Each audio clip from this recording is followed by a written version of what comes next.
We've got one of our rough sawn cants up on the sawmill getting ready to do modern techniques of how we get our timber frame post ready so that we can actually get our dry-in process and dry fit everything and make sure we're good to go.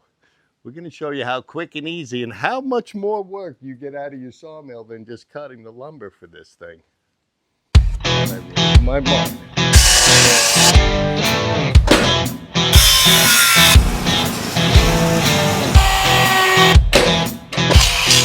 Frame join me before it goes up. So a lot of times, Jason and I are building some buildings that actually we have to finish up the cants, get them sealed, do some other work, and really Jason and I split up.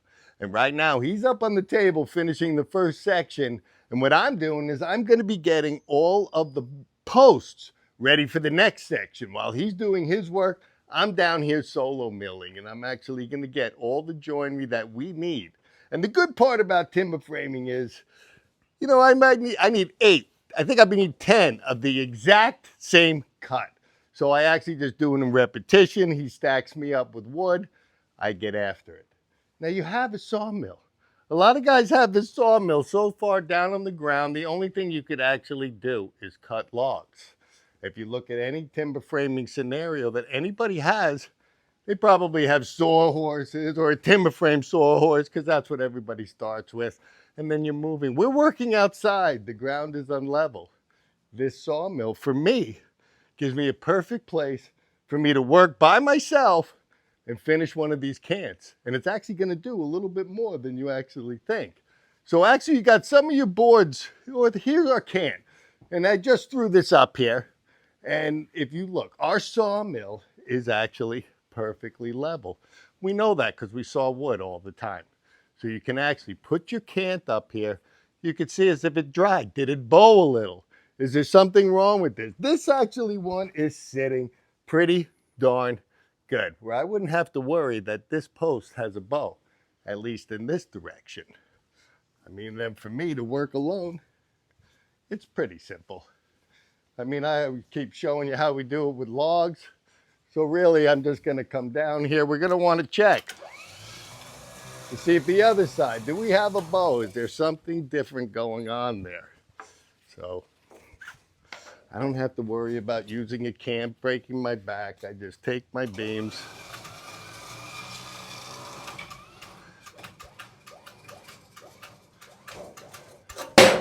There we go. So honestly, look, now I dropped that around. We checked the other side. Now we're on this side. This beam is straight. You're going to know if you're working with crooked boards, so there's a little bit of a different technique that needs to be there. So for us, we're actually cutting simple post, a tenon with a lap joint, and we're going to finish up this beam, and we're going to get it ready to go hit the table to see if we can get our dry-in complete. So sometimes it's good to actually do 8 or 10 of these all at once. You're going to remember the measurements, and it's basically going to just become second nature about actually making that beam. So real simple. Kind of looking at what I got going on here. Now this is a rough beam yet, so you'll show you. We're going to finish it up a little bit as we go. But because it's rough sawn, not plain, I'm always checking to see. Sometimes you're going to get a little difference going on here. So I do use, this is pretty straight beam. Sometimes we have a little different cut here. So I'm going to want to get myself a square line. I'm going to check in both directions to see that that line is square. So this post is actually good. It's really good. I'm going to do the same. Give myself what's going on here that I really don't need to right here. Now I know also that I've got a 5-inch tab. I'm going to mark off my 5 inches. And I know I'm going to need to make a cut right there as well. Use the same square technique that I have. I'm going to check in both directions. I'm going to come down. Because this we're going to need to connect all the way around. This is actually going to be the shoulder. This is going to be the tab. That's my flat cut. This is the shoulder where everything's going to stand on. So when we flip it over, we'll see what we got. Boom. So realistically, guys, we're only making the joinery on one end of this post. It's for the second floor. So it's actually going to be worked twice. We normally try to do it all in one shot, but there's a little joinery that needs to go into it from the bottom floor. So there we have it. Take your big saw. What I'm normally going to do, I'm actually going to have to come on that side because of the way the plate runs here. Want to cut me a pretty good tab line, something square that I've got to work with.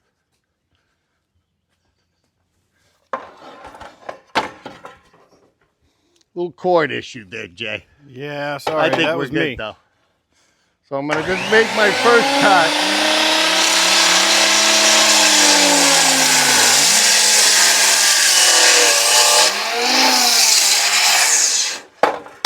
And because we're working with 8x8s, I'm going to have to make it as I flip it around. But I'm going to want to make all my cuts that I've got going on.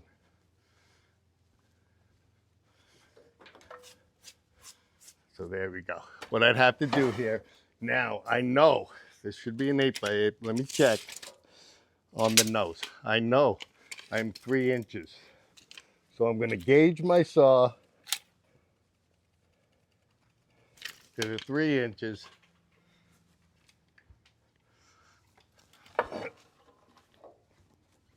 Sword never gets any lighter, Jay. That thing's a heavy thing. I still love it. So I'm just gauging to my mark. Try not to hit the trigger. I usually come light because my saw blade went heavy. Come light. I'm right. I'm still a little heavy. That should be us. Right there on the money. So what I'm going to do is I'm going to cut my first piece of my shoulder.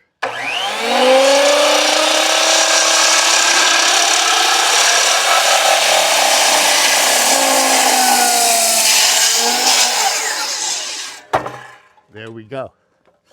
That's what I'm looking at for my first cuts.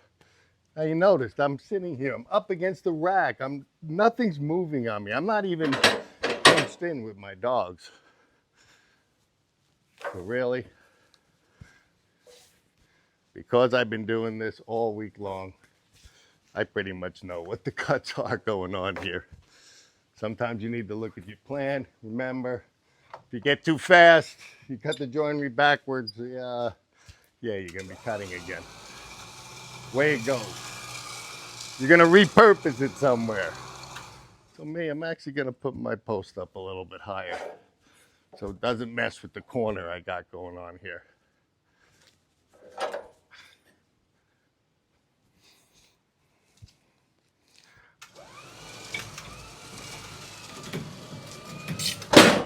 Okay, here we go. I know.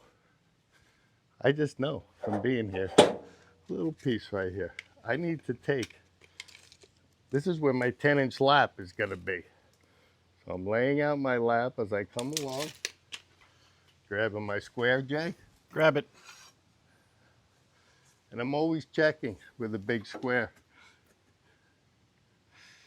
Okay, there's my tab. What I know about my tab is that my tab is actually going to be 2 inches. So I usually take my little guy. Lucky the gauge on this thing is pretty accurate.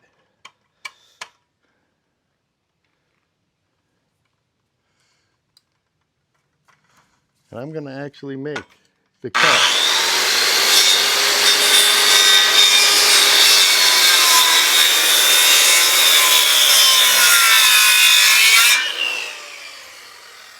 Now I see I got a little bit of a bad knot in here, and this is okay. And maybe there's a good chance as I'm cutting through and taking my shoulder out, this will be gone. If not, when we do the finish, we'll actually put epoxy in this hole. What are you talking about? I don't use any epoxy. Yes, we do. We fill the knots. So it's not any detriment to the log. It's just actually what it is. I like it, actually. You like that? Yeah, I like this. I know you do, Adds Jay. a little strength.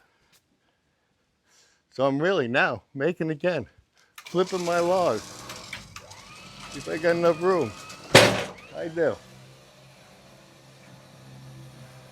I know you think you're rolling. You know what? Piece of cake.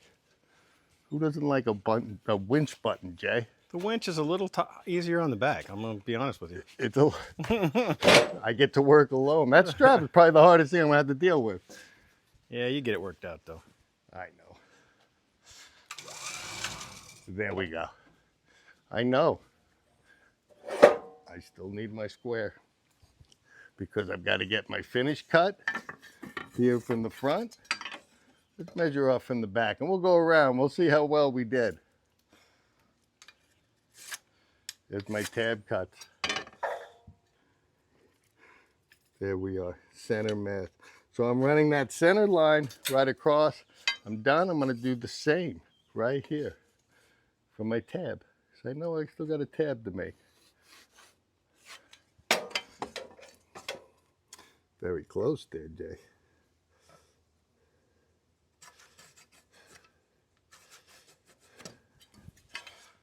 So I'm really checking any way that I can.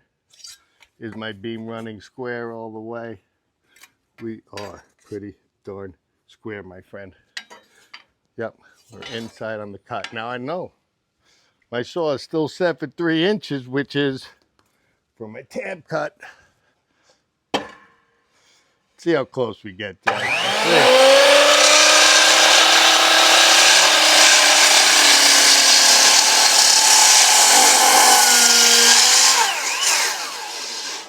Hopefully your side is as good as my side. It's looking pretty good, Dan. Pretty good. Pretty I think good. we're right on the money there. We're right on the money. Yeah. I don't even need to double check. I'm right on the money. Unfortunately, I got to finish the first cut. I got to come around on Jay's side. He's not here bugging me why I'm over here, so I'm okay with using both sides. Pretend like I'm not here. I would be up on the table. I know you would. There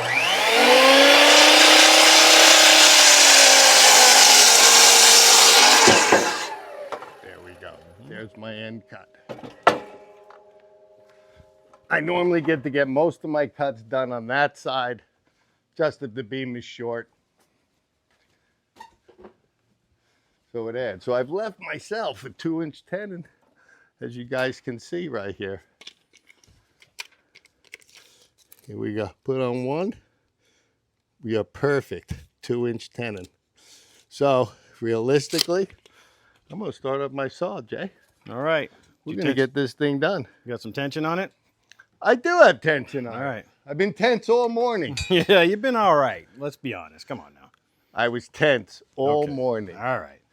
So my gauge of my saw is right on the money. I know where I'm supposed to be. My laser just helps me out a smidge.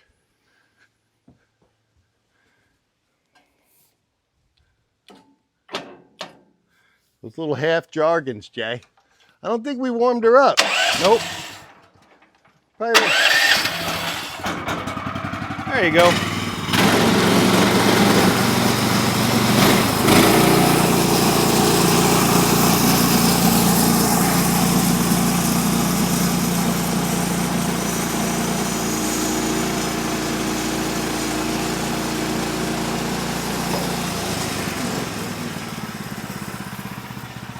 The old modern way. I love the modern way, Jay. That's my favorite part, Dan. It's my favorite too, my friend. Now you know you're trying to make a 2-inch tenon. You could just use your gauge. I always like to check. I'm a double checker.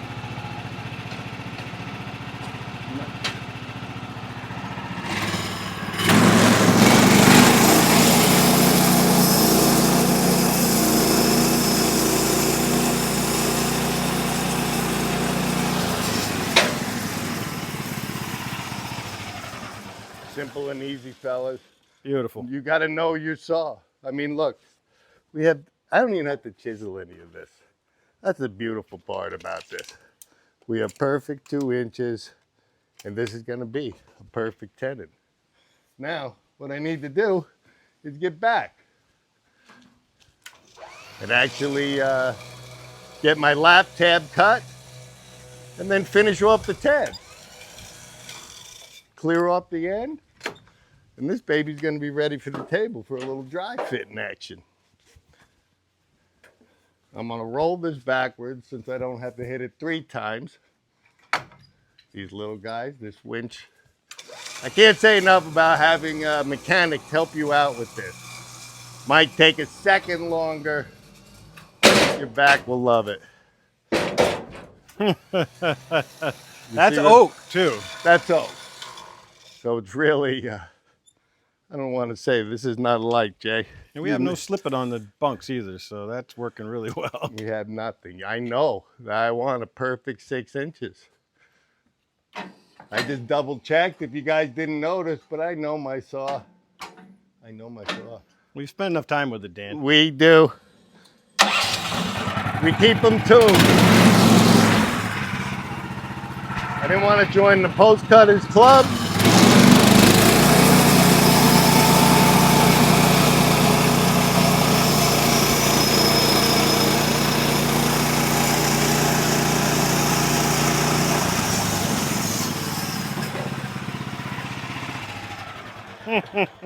That never gets old. It never gets old. Little modern day joinery, my You got friend. that right there. I never actually ever stop. I love that. You can't chisel that fast. My beam is almost ready. I mean, I want to say it is ready. We have a couple little things that we do to it before it gets off here and on the table, while I have a perfect area to work with. I mean, you're not, in my situation, not having a shop, working outside, this is the best. This is the best. We've been doing more and more as using these as a table for so many projects, and it works so well. It does work well. So it's all going to be about the height of where you work and where you're comfortable. I'm right here. Yep. It's a table. I'm going to grab my little router, Jay. Okay, do it to it. It's on the rack inside. Sorry, I forgot to bring it out for you. So this, my friends, what we do is we take the edge. You see how square we're working with here? I mean, I've showed it. I mean, this beam is dried since we've actually cut and squared it. And if it's held true, we have a perfectly square beam to work with, which makes our joinery very simple, symmetrical. This looks so clean. So you have a perfectly clean. First we cut the log, then we cut the can. Now we've cut our joinery. We're using this as a table. This is not just a machine that sits in the corner, hey, I'm cutting logs. We use this every day in this little area. Every day. Every day. If it's raining, we're definitely in here. Yeah. The cool part about these, Jay, is they do need to be plugged in. You do. No battery powered ones right now. This thing is a beast. This would not take a battery. This is a little guy, though. I know, but it's still, this thing chews. Usually like a little single core. I got this triple action guy I'm going to have to drag around with me. Here we go. My guy's even running. He said, let's get to work.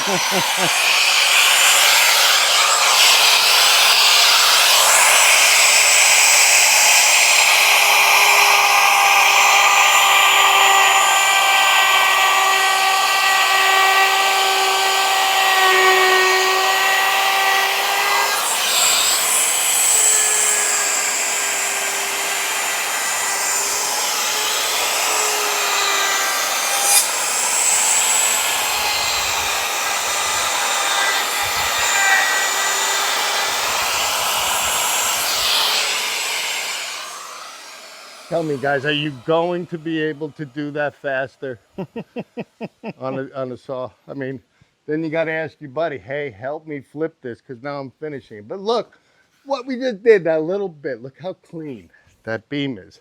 And you know what? When you guys are joining it, yeah, not the 10 million splinters that you might get from the sharp stuff. So I find it much easier just to get this done. Right here, right now. That's crazy fast, though, really. It is crazy fast. I'm going to give us a double flip method because I'm going to have to double flip this to get the other side routed.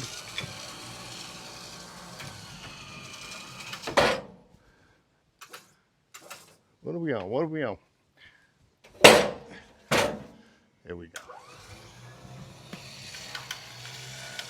That was even one-handed, Dan. What was that? That was one-handed. I know this is an 8x8. We've been working with those 10x10s. I've been getting my. Oh, you needed to double flip it Oh! one more time. I got you. Yep. See, guys, you rush. You just practice putting your straps back on. That was pretty fast. Sitting here talking to you on camera, and I got stuff to do. Sorry. We got posts to make. Lots of posts. And not Facebook posts. Real posts. Well, maybe some Facebook posts, but Oh, busy today, Jay. busy. Look at the stack of wood you left me. I know. Plus the 12 in there, and I told you I was going to get them all done. It's Now, 4 see, o'clock already. I wasn't even going to say anything about the 12 in there. Love you, Jay. You went there. Me, I don't worry about the bark. We're making rough timbers, guys. If you're planing it and doing something different, maybe you'd want to plane it right here. This would be helpful on the back when planing too. I know that. It would. Yeah, big time. If you didn't, they actually make a planer sawmill. Boom, boom, you'd be done in 2 seconds. But there's only so many things we all can buy. Yeah, we can try though. I know.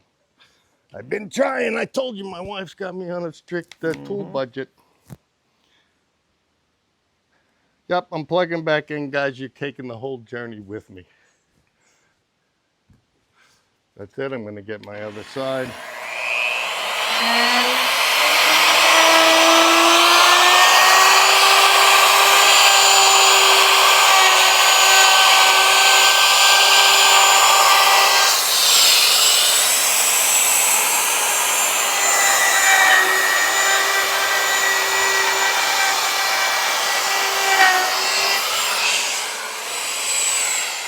That's that. I know, guys. A lot of guys want me to wear goggles and stuff. For some reason, I just don't. It's too humid. It's too humid. Might fog up. Be all the honest time. with you, you fog up, you can't say anything, you're going to cut your fingers. So Way more dangerous. We only got one more task to do, and this guy's done, Jay. I love it. Let's That's go. really good news since you have 11 more to go. I don't know how long that took, but normally I'm not talking to anybody. Yeah, well, I'm distracting.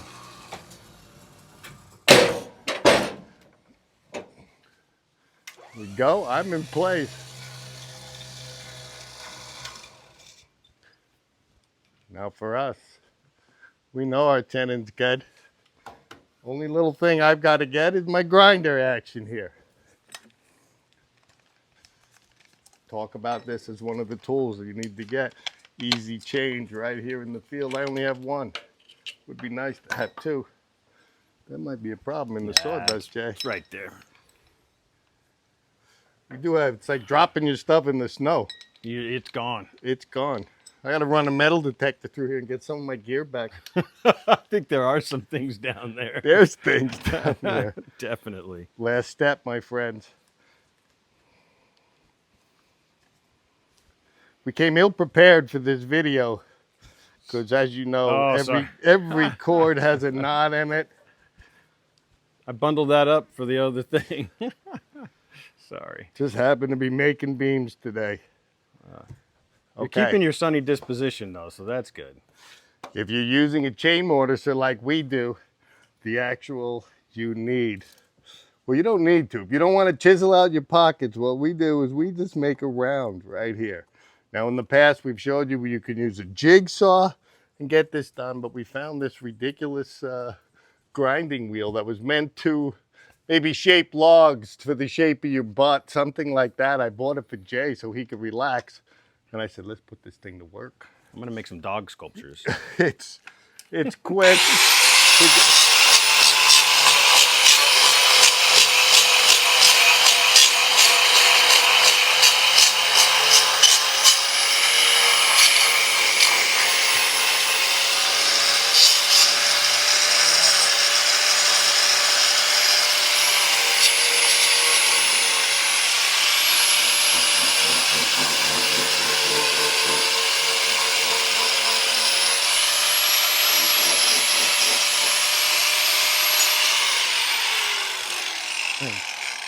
That's it. I mean, I don't know how much faster that is with just one tool on your table, not having a second. Now this thing is so aggressive. I put a sanding disc, regular flat wheel sanding disc. I don't know if this is a 80 or 100 grit, but through oak, this stuff is perfect for flattening out any, if you had any work to do here, and we always put a chamfer around anything. So I try to get it as smooth as possible, and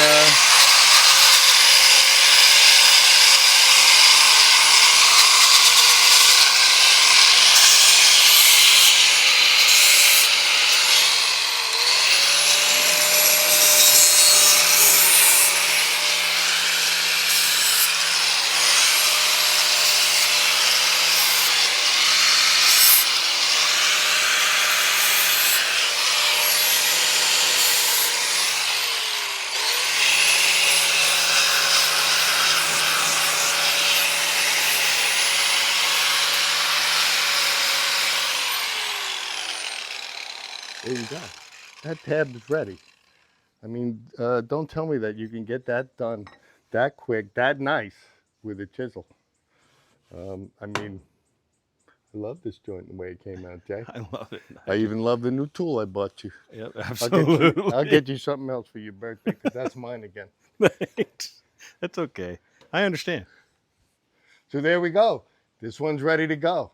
It's ready to get off my table and go up to be dry fit into our system. So you can see we get a beam completely ready using our sawmill to cut it, our sawmill to hold it, our sawmill to gauge whether or not our beam is even straight or flat. So this is a good way to use your sawmill for more than just sawing up logs and having fun. But it is fun. It is fun sawing logs, Jay. That's why we do this. This is also fun too. Yeah. Who's got a 20-foot long work table? You're already using the room somewhere else, you know, to have a mill sitting there. Use it. And we know for a fact it will take thousands of pounds. It will. We've tested it for you. This method works. Not only for this, but for other things. So we've actually showed you how two guys processes their timber frame joinery before it goes up to the table to be dry fit. I mean, and the other thing is use your sawmill. How well this worked for me. I sat here solo milling getting this done. So it's a great work table. This is a good way to get your beams all set to get ready for finish up your frame. So hopefully this helped, guys. Gave you some ideas. Beautiful.